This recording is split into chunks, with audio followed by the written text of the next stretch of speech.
Holy Gospel according to Luke, the 8th chapter. Glory to you, O Lord.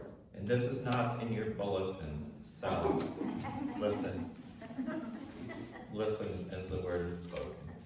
Then Jesus and his disciples arrived at the country of the Gerasenes, which is opposite Galilee. As he stepped out on land, a man of the sea who had demons met him. For a long time the man had worn no clothes, and he did not live in a house but in the tombs. When he saw Jesus, he fell down before him and shouted at the top of his voice, "What have you to do with me, Jesus, Son of the Most High God? I beg you, do not torment me." For Jesus had commanded the unclean spirit to come out of the man. For many times it had seized him.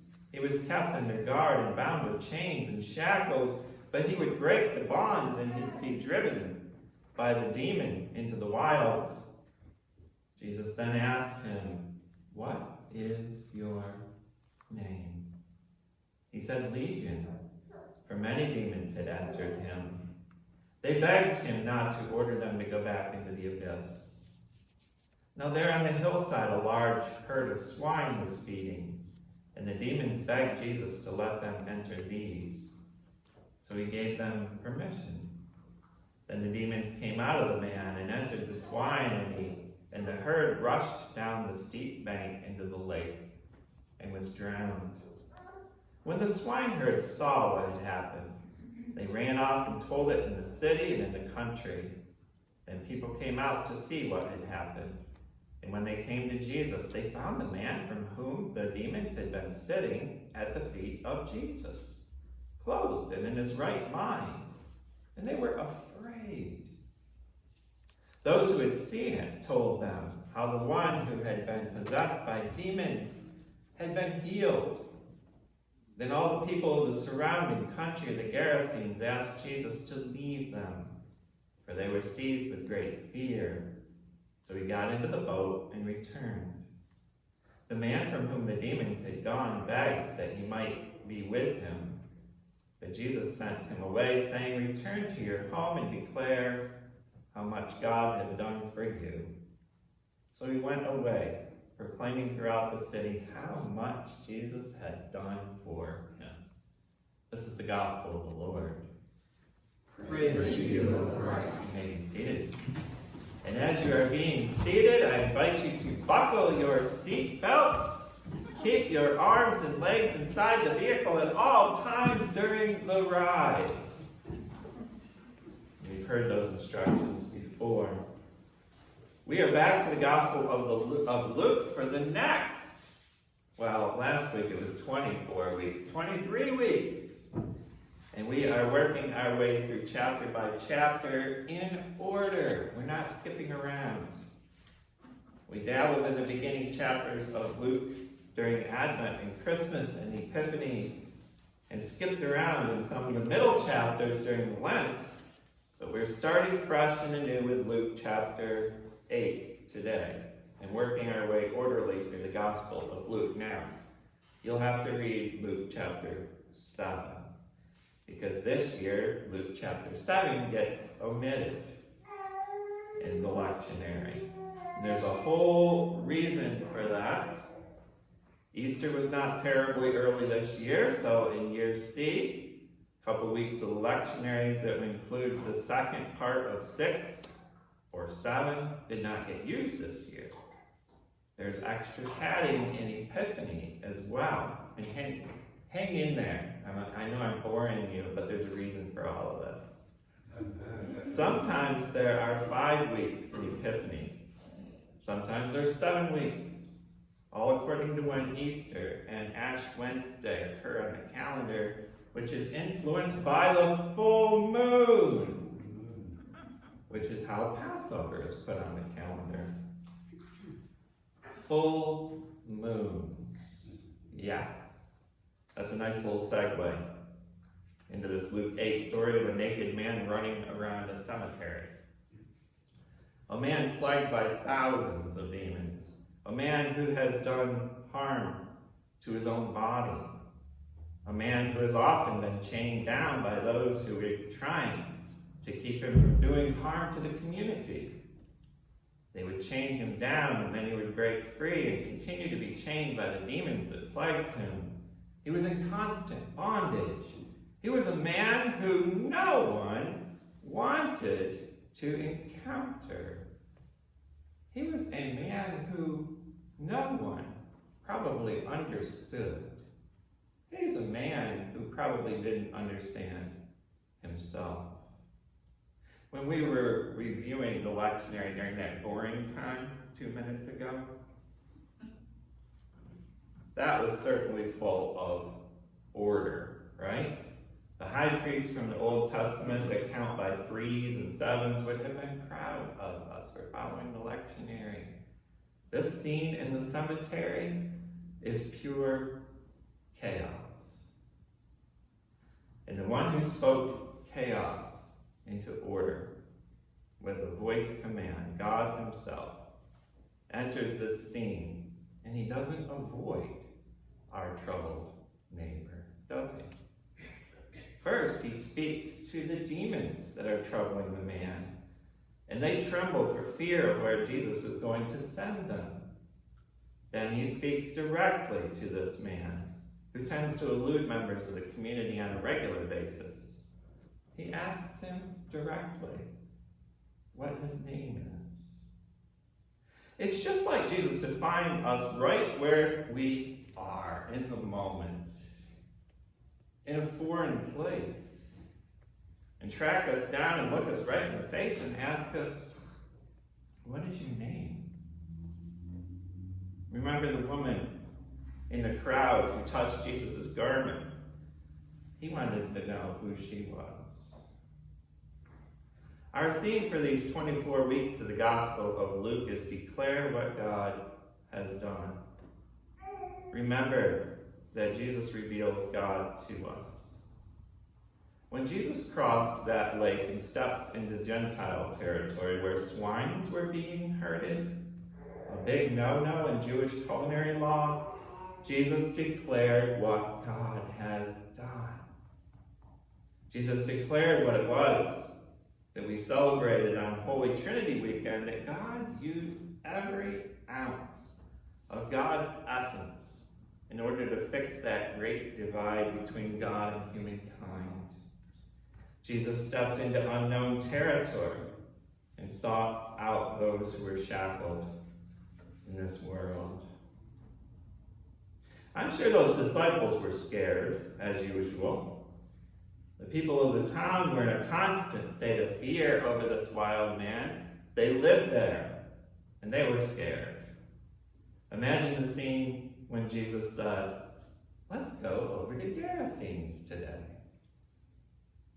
The disciples may have said to each other, okay, we've seen everything now. This isn't going to go well. What more could possibly happen? What more?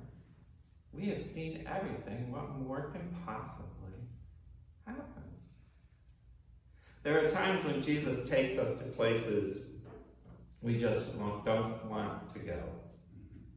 To see the bondage to sin that exists in this world. In this bondage, humanity is grossly misunderstood. Humans misunderstand themselves internally. Humans misunderstand others. It is Jesus, our Savior, who leads us into unknown, undesirable territory to meet his blessed creation face to face, and to help lead them into understanding that they are blessed creation. There is bondage out there in the world that we have not seen the half of. Like the disciples, we often ask, what more could happen? I once heard the story of a woman who had died in her home. The authorities were called to perform a welfare check on her because an acquaintance had not seen her in a while. It took almost a half hour for the first responders to find the woman where she was, because she was an extreme hoarder. and the first responders had a difficult time getting through her house. She would go out in public occasionally and keep up appearances, if you will, but no one knew the half of what was going on in the woman's life. It makes me wonder how often people conceal what is really going on inside. It makes me wonder just how much goes on behind the masks that we all wear in our lives. What demons plague us on a regular basis? We all have them. My prayer today is that we can spot Jesus stepping off that boat. He knows us. He prayed for us before we were even born. He declares who God is to us. He declares what God, that God adores us. We are blessed creation. What is your name? Why in the world would God ask us what our name is? Because he adores our name. And he delights in hearing us use that name. When we look in the mirror and use our child of God name, God hears that relationship being put to action. When we use our child of God name, we also share that name with our neighbors on this planet. The ones that look and act like us, and the ones who are chained down or running elusively around in strange territory. It seems like the news is full of chaos these days. Shooting after shooting after shooting. It makes us want to ask the question, what more can happen? I take you back 2 years ago, 2020. That was 2 years ago. Remember the shock waves in the beginning of the pandemic? Remember the troubling news, the deaths? We didn't quite know what to expect. There was no vaccine at that point. Shut doors on businesses, empty streets. I'll never forget going into Giant and seeing empty shelves. I remember the moments of disbelief as I uttered, what more can happen? As we begin our journey through the Gospel of Luke this summer, I invite you to keep that question on the tip of your tongue, but with a different twist to it. I invite you to ask, what more can God possibly grace us with? We tend to keep our eye out for more trouble to come. We're trained well to do that. What would it be like to train ourselves to celebrate that God has done everything in God's power to bring us into full relationship? Keep an eyeball out for Jesus stepping out of that boat. He's there. He's there in a way that you may not immediately recognize. Who in the world would look for Jesus in the middle of a pig herd? And these masks I was wondering about earlier, how that things go on behind these masks in our lives. I wonder how often God has blessed us and we don't even realize it. How often does God bless our neighbor and they may not realize it? It often takes another human being to declare what it is that God has done for one to realize God's goodness actively involved in their lives. That's what the sharing of the good news is all about. Declare what God has done, beautiful creation. God is in the house, and God has come to set us free.